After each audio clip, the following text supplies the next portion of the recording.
Pwede na daw tayo umuwi, sabi ng doktor. Oo nga, anak.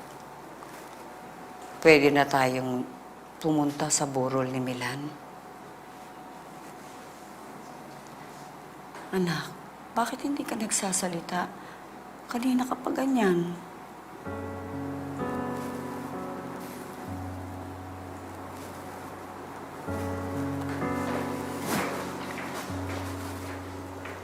Angelo, Nay. kinakabahan ako kay Emma. Mas gusto ko pa siya nakikitang umiiyak at naglalabas ng sama ng loob niya. Kaysa ganitong hindi siya nagsasalita. Nay, hayaan na lang ho muna natin siyang ganyan. Normal lang ho yan sa nangyayari sa kanya ngayon.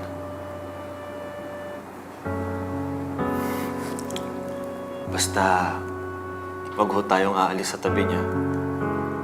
Tutulungan ho natin siya hanggang sa makarecover po siya.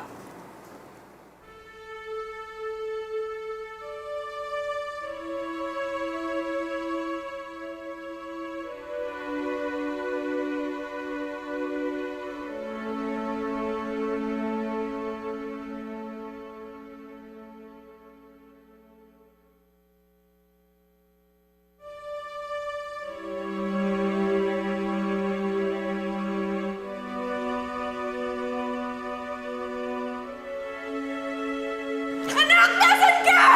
Tawan mo ako! Hindi kita pwede pabayaan dito! Milan! Diyos ko, anak! Emma!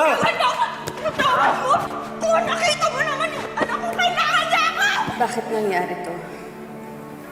Bakit napakaikli ng buhay na binigay kay Milan? May ibig kong sabihin to? Diyos ko, bigyan niyo naman mo ko ng linaw. Bigyan niyo ng linaw ang isip ko para maintindihan ko po ang lahat ng ito.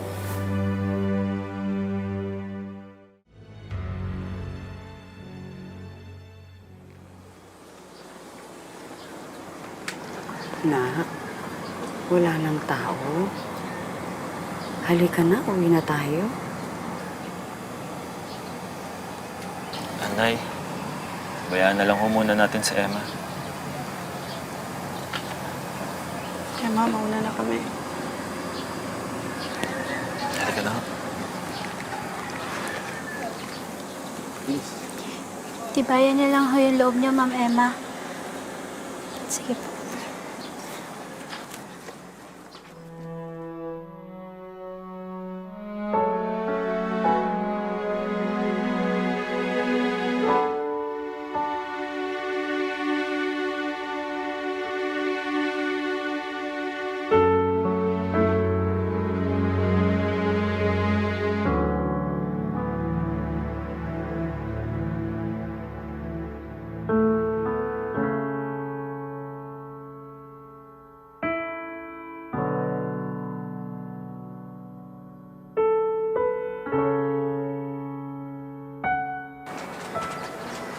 Maganda siya.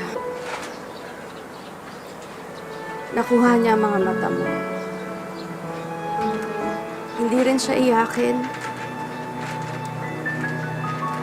Parang si Austin lang noon.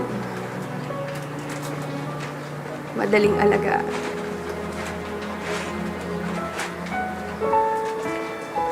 Masarap halikan at yakapin. Pero wala na siya. Ilang ulit ko tinanong kung bakit pa siya binigay sa akin kung babawiin din agad. Wala akong mahanap na sagot. Siguro ito na talagang kapalaran ko. Ang maging mag-isa.